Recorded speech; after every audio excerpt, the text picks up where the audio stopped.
phénomène boo xamante ne nag jaaxal na àdduna bépp ñu am ay ndaw yoo xamante ne fekk na fii ñu toog di ci laaj sunu xam-xam ak sunu xalaat te am nañ ci xam-xam am nañ ci xalaat pour wax leen ci loolu daal mooy sujet bi. d'accord li nga wax sànq mu ñu wax ci wàllu mbëkk mi immigration irrégulière bi ndaw ñu ngi ci ñàkk seen bakkan xëy na yow mi xam phénomène bi lan nga mën a jàpp ni moom moo waral mbir bu di mel. waaw du dara mooy ndaw yi nañ jaaxle rek xam nga ndaw bu demee am 20 ans ba jàpp 25 ans 30 ans dara sottiwul te war a am jabar ami doomu ami lépp malgré sax du solution waaye solution boo gis bu fa leneen taxaw rek mooy mujj nekk solution waaye ñëpp xam ne jël gaal ca voyage yi ay bante kese daaj ko fas yéene ci dugg fas yéene dem Espagne ñàkk pexe ci dugal nit waaye xam nga logique amul foofu waaye nag li ngay saafara lépp mooy jéem a créer ay emploi rek nguur gi jàppale xale yi jàppale tamit ñi nga xamante ni ñooy capitaine yi yor gaal yi loo xamante ni mooy jën yi fi jaar zone bi muy nekk gaal yi mbaali àggul fa bateau yee koy jàpp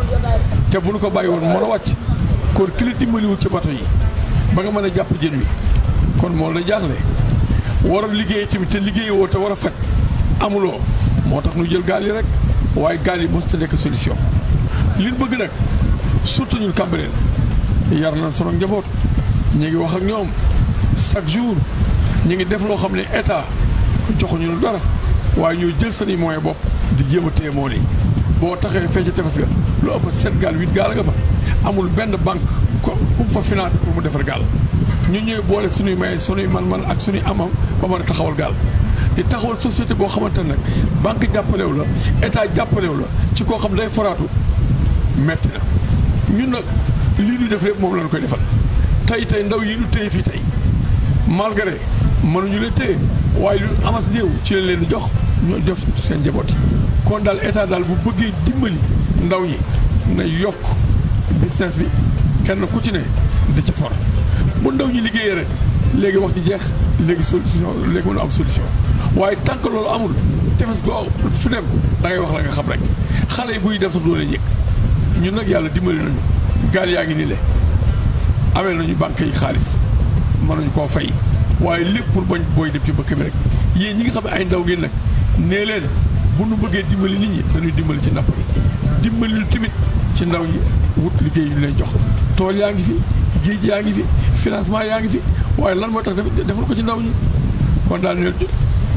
jomaa yi xamu moo leen yebal xaw ma Sonko moo leen yebal lu ci mën a am daal te am mooy nañu dimbali jeunesse bi bu leen dimbalee ñu mën jafandu xonet nañu nag ku xonet neexul tey de malgré bu nu tiitee ku gis gaal booleel yooyu yëpp wax la rek waaye fi ñuy jaar ba dem kenn mënu leen a téye ki mën a téye ndaw yi nag mooy ki lay wutal solution bi du dara mooy créer emploi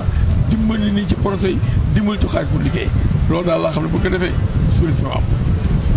d'accord am na solo ci benn côté ñu gis que ni yenn ci ay dëkk boo fa demee yenn ci parents ñu jox seen doom yi sax ay pass ba ñuy dugg ci gaal donc yooyu les parents yow en tant que borom kër naka nga leen di wax. waaw loolu am na parce que boo gisee ñuy def loolu xam nga boo nee gaal sàngam jàll na gaal sàngam jàll na gaal sàngam jàll na kon waaye jur xelam day xaw a dal mu yëkkati 500000 am jox doomam pour mu dugg ci gaal gi waaye keroog ba nga ko joxee ba gaal ga déparé ba keroog muy dégg gaal ga teer na ba gaal gi réer na fitam dootul dal dootul lekk dootul naan kon kooku ci ñàkk pexe la joxe woon kon li wérti woon ñun Cambérène day fii ñu nekk nii ñu ngi ciy def képp tulaay kattan gu nu man ngir la ma la wax léegi rek jël nañu alal ju dul jeex defare ko ay gaal defare ko ay mbaal pour jéem a toogloo jeunesse bi di leen dimbali nag ci yenn liggéey waaye nag lépp ñun mënuñu ko foog état ñëw dimbali nu jàppale nu parce que yëg na ni dëkk boo fi dem muy Kayar muy Yoof muy Mbuur état jaar na fa dimbali leen ci ay machine dimbali leen ci ay filet waaye Cambérène kenn jëndul nu filet kenn jëndul nu ay machine ñoo boole suñuy man ba taxaw suñu matériel kon ñun ñi kenn gën woon jekk tey te dem barsa tey ngir état ñëw fi jàppale nu waajur yi nag buñ defee loo jaaxal rek moo leen ci dugal waaye kenn loolu gën a loolu ku sañoon sa doom day waaj fii nga koy ko aéroport mu dugg ci avion yi dem yoonam waaye jaari gaal même bu ci waajur dimbalee doom ci biir jaaxle tax en tout cas daal bopp yi ñoo tojandoo nit ñi ñoo jaaxle ndoo kenn xamul fu ñu jëm ñetti repas yi nag daanaka kenn attanatu ko léegi añ réer ndékki gars yi benn sax pour ñu lijjanti ko benn problème la léegi te lu waaye yaa ngi bëgg a rey nit ñi kon nga xamante ne état bii li ci xew te adduna bi li fi xew mooy ndimbal dëggantaan rek jeunesse bi nag ñooy yaakaar réew mi te lii ñu gis bu takkul dañul Sénégal gépp ci tas la jëm kon yéen daal na ngeen xam ni wax leen état ndimbal gi ne àgg fa mu war a àgg ndimbal gi bu mu yem ci kaw ñu la naa jàll na te jàlloon loolu état bu fa sa daanu mu war a daaneel nañu wàcc ci terrain bi xam li xew tefes gi nag surtout tefesu Cambérène gi laay wax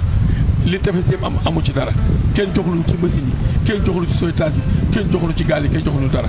ñooy leb seen moyen jéem a taxaw nii ñun nag ñu ngi ci def loolu man nag pour jéem a tey ndaw ñi ñun ñu ngi ci def loolu man pour jéem a tey ndaw ñi nag jur góor a ceeloon da naqari tey te li leen tax a départ lépp mooy dëkk bu tasaaroo lii daal mooy solo si